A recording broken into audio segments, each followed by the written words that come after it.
Welcome back to the final round of the LTC Strasbourg number 8 Saturday event.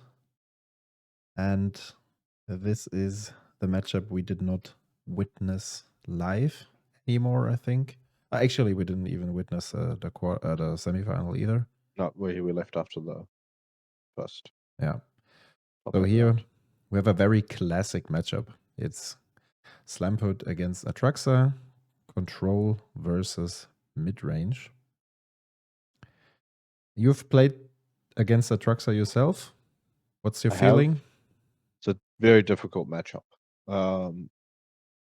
You have there are some powerful lines, but you also have a lot of situations where you are spending quite a bit of mana on the things you're trying to cast, and counter spells kind of stop you from doing that. And if you manage to get out the gate early, the deck plays a lot of board wipes, and the threats that it does play are pretty few and far between until you get to Atraxa herself. So some of the removal that you do play either doesn't kill Atraxa or um, it doesn't and it doesn't find a target for the rest of the game. But sometimes they go Psychic Frog, you go Fatal Push, they go um, they play out like a Planeswalker-ish curve, or don't do that much. Maybe some hand disruption, but not much more. Those situations do happen, or if they get land stuck. I play a Fulminated Mage in my list, sort of to kind of try to find when playing against Atraxa, and then just try to unearth it, reanimate it, get it back with Slimefoot, get out of the gate that way. Yeah. Magus of the Moon apparently helps too. But it does, yeah. That's one card that I don't play. Yeah. In this situation, it's very good. He had a green basic in his starting hand, didn't fetch for it, and managed to have a land base that can support the Magos by having the birds that produces black as well. Yeah. On the other side, the Atraxa player had the luck of, or had the skill to play his fetches out early, and the luck of having it be on the board when the Magos gets put on the stack, not having fetched or anything else. So he gets to, keep playing the game. Yeah. I mean, Cryptic Command is shut down. He has 2 cantrips available, which probably don't do too much. I don't really know. What's the last card? It's unknown, is it? We had a Ponder, a Cryptic Command, and a Preordain, I think. Yeah. And then there is a Tundra, and then there is one card we do not know, and that seems to be a Leyline Binding again. Yeah. Which is a pretty good top deck, to be honest. It's also good timing, because if he did it before, if he did it after attacks, then the Bombardier could have sacked it. Yeah. So here's the question. I would just shoot Slimefoot. Yeah. Towards your That's opponent. 5 damage because that you can get back next turn. It needs to be a sweeper anyways to deal with the board. And we know that the Cryptic is waiting. So that's something that Slimefoot should be worried about. But then again, I mean, you have 3 mana left. There are tons of options to finish the game.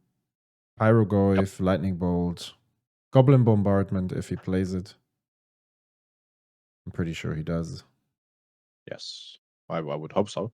I would hope so too. I think it's a very powerful card against most strategies. Yes, there is a bombardment. Okay, so we have plenty of options here. Yep. I didn't see what the Surveil hit. Did you catch that? Because the cards are... It's an Oliphant, I think. Oh, okay. Yep. It should be an Oliphant. And here we go. There we go. There's the attack. Pyrogoyf. Cryptic Command, and we have the Pyrogoyf. So that's a lead for Slimefoot. I think this is this type of matchup in which you really want to have some emblem enabling cards in your 99. Yep. But like most lists do not include an Undermountain Adventurer or the Chaos Adventurer. I think most lists do actually. Do they? Yep. Yep. Whenever I This check, deck like, includes an Undermountain Adventurer. okay, whenever Um, I check for Slimefoot lists, like from bigger events, it seems like people don't include it, which is something that I don't really understand because Slimefoot is a deck that's very good in defending the initiative, unless your Mhm. opponent has some evasive creatures with flying.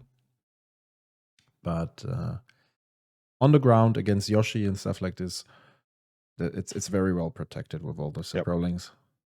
Yep. And having cards like Snuff Out and the cheap removal, um, you can protect the initiative even in unexpected situations sometimes. Yeah, yeah. So, a forest cycle for a Bayou.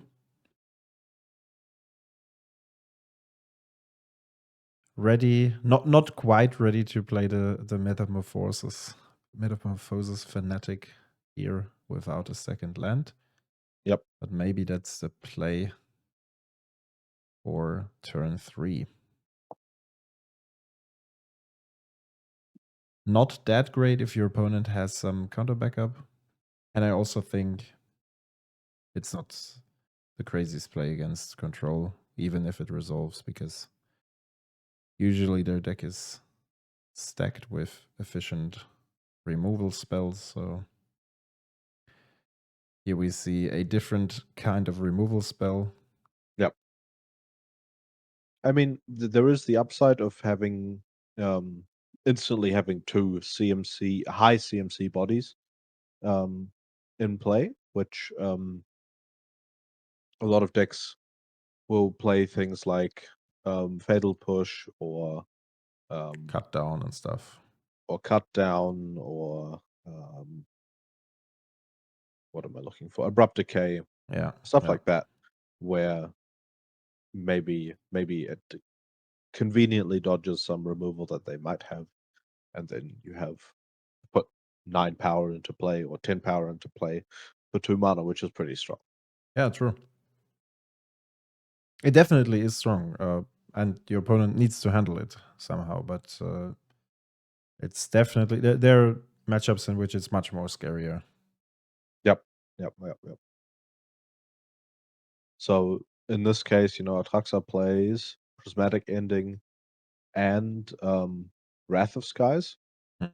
which are both, and Abrupt Decay, and which are both I have to be honest with you. out of the lock. I'm not So entirely sure if I would be comfortable with tapping out on turn 3 for just Oko, giving your opponent the option to, for example, bring a Magus down, even if that means, I mean, okay, some people are not aware of the interaction between Oko and Magus, so your non-basic lands are still mountains, even if you elk the Magus.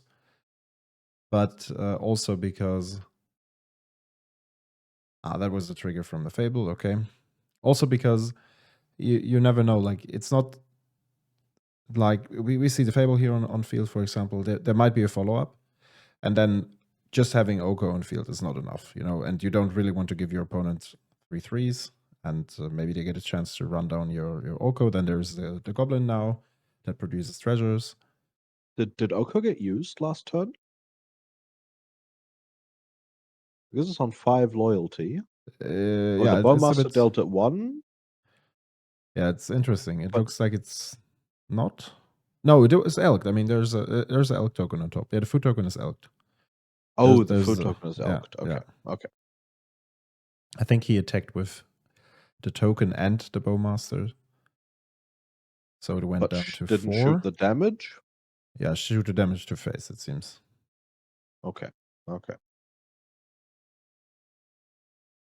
And that's kind of interesting, like, because most often what people don't really realize is that Oko in many cases just compensates 6 damage, or maybe even a bit more. Like that, it just buys you time. It's not so much Yep. about what it does, like bringing the food tokens or even a creature on board, but it's more about, hey, it gave me 6 life for 3 mana, okay, and it time walked me to 1 or 2 turns, which is Yep. not too bad. Yep. So we have a Phoenix bestowed onto the Goblin. That's great. Having a 4/4 flying token, making sure that Oko leaves the battlefield. And that's what I was talking about. This is like 1 attack, 5 damage. That's completely absorbed by this one Planeswalker. Yeah. And here we have some. I mean, in this case, the issue is that Atraxa still hasn't dealt with the board. But if a board wipe happens, basically now, then Then the Phoenix is still on board, and we have a Birthing Pot. that's true. Yep. Which is very powerful against control. Here's one of those cards that I really don't like. But sometimes some decks they do get to play them as Temple of the False God. I actually like this card a lot. It's just that it feels very awkward if it's not online. Yep. It feels my I think that might be a bit anecdotal, but my thought is kind of I've had it be bad so many times that I always feel jealous when people play it and it gets to be good. Yeah. I can see that. So there is a Shurikai.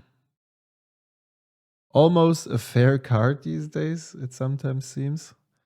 If it's not in the command zone. Like many decks that you would think that could include Shurikai actually do not. You Yes. only see it in very streamlined hard control decks. All the tempo decks don't pick it up because it's too slow.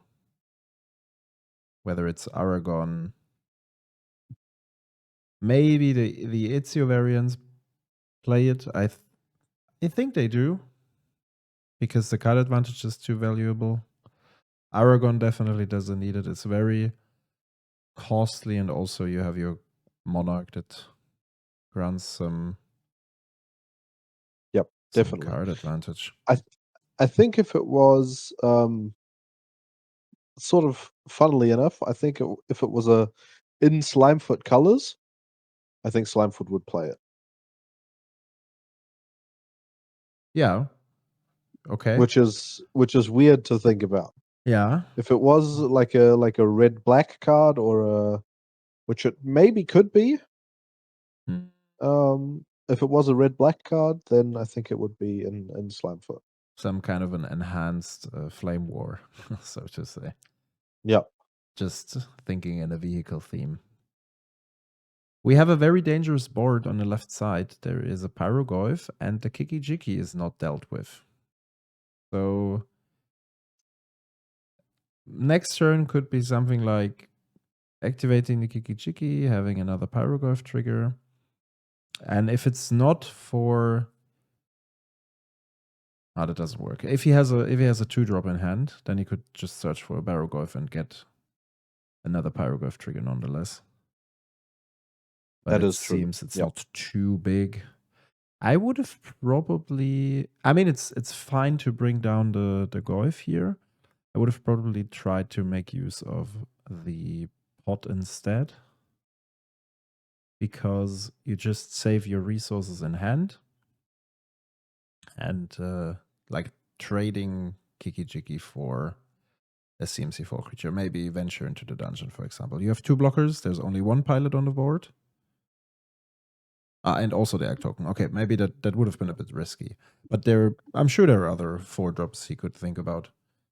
Yeah. So Atraxa has found a demonic tutor, so it could go for, provided that I'm seeing what that land is correctly. Is the land on the right side? Is that like a hallowed fountain below the savannah and No, above the that's a tropical? no, that's a meticulous archive, but it also produces Okay, a quite meticulous archive. Yeah. yeah. So he can put demonic tutor. Yeah, and then go for a But it supreme looks like verdict. he's okay. No, he's going for a leyline binding. Okay. Interesting. I'm not sure if that's good. Yeah, I'm not sure either. Seems a bit greedy. Yeah. I So mean, if yeah, we have to take care of the fable, or that's another thing.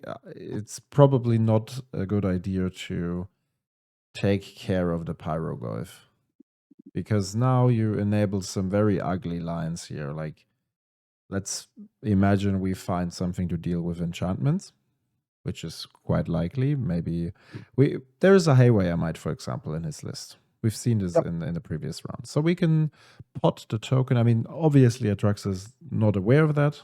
There might be a Haywire Might lurking around, but we can just pot the army token into the Might, dealing with the enchantment, and then we get back Pyroglyph, and then we can copy Pyroglyph with the Fable, and then we have 8 damage without even attacking. And if that's not enough, we Yeah. still have the 4/4 Goblin token in the air. That has flying. Yeah. So, yeah. Seems to be in trouble.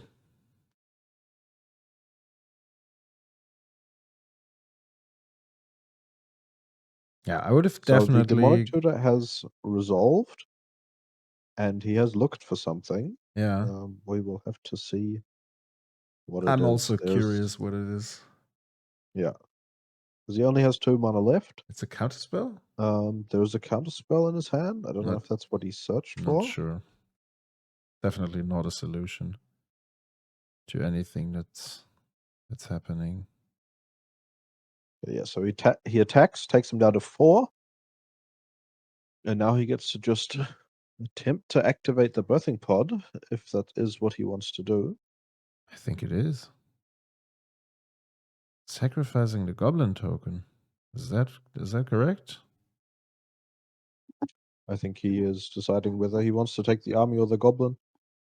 Yeah. I mean, one thing that that taking the goblin does unlock is that if something goes wrong, then you have the phoenix on board, and it's a 3 CMC body to sack into the pod too.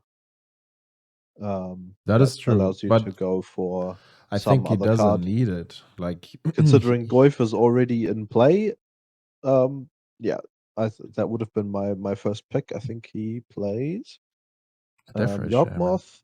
He plays Yawgmoth. He plays okay, interesting. He probably so either he has Highwire Might in hand, but I mean he would have just played it, I think, or he doesn't see the line. I think he doesn't see the line. This is the last matchup, and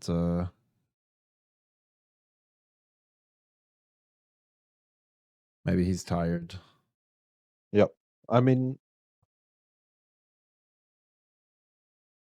I have had trouble with some non-creature permanents in the deck, like being able to remove them. Chaos Defiler is the kind of main road to take out the card in my list, or to Yeah, take out anything problematic. yeah. And I do agree that it has felt like that, having basically access to just Abrupt Decay and the Chaos Defiler is not enough, considering how problematic some of those cards are. Um, it so that has kind of, I have considered putting something else that deals with artifacts or enchantments Mm-hmm. into the deck that has. It was Cankerbloom at some point, Which is a but fine card in my opinion. which is a fine card. Yeah.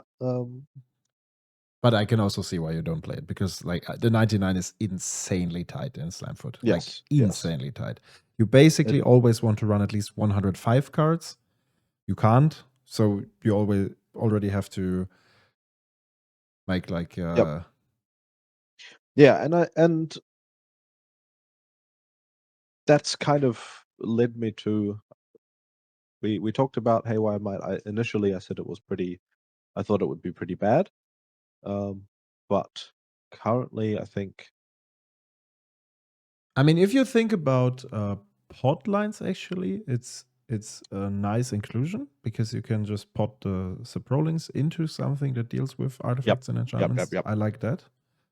And that's probably the thought behind. So what is happening? We have a brainstorm here. Passing the turn. So end of turn, there is a Deathrite Shaman token that has haste. And it can exile an instant or sorcery. And it will leave at the beginning of the next end step. So there are 2 Deathrite Shamans waiting to cause some trouble. Yep. For 3. We have a response. What could it be? There is a Kaya's Guile. Oh, that hurts. It actually hurts that you had the chance to close this game, but now your opponent brought up some stuff to survive. And he's going for a token, a flying token, and gaining 4 life probably. Yeah, so still, I mean, the token comes in. You're going to exile something. He's going down to 6, and then there are 2 more activations, and he can, in theory, create a 3rd token, which is still enough. And that would be more of a inefficient play because we still have the Birthing Pot laying around.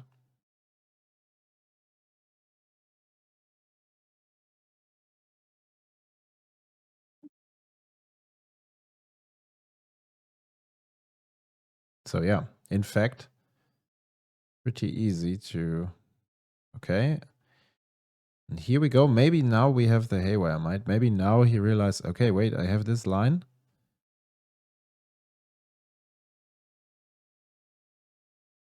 Aha, there we go. Okay. We found the line. Yes, that's the insect we were searching for. Like, I don't give a damn. Get rid of that thing.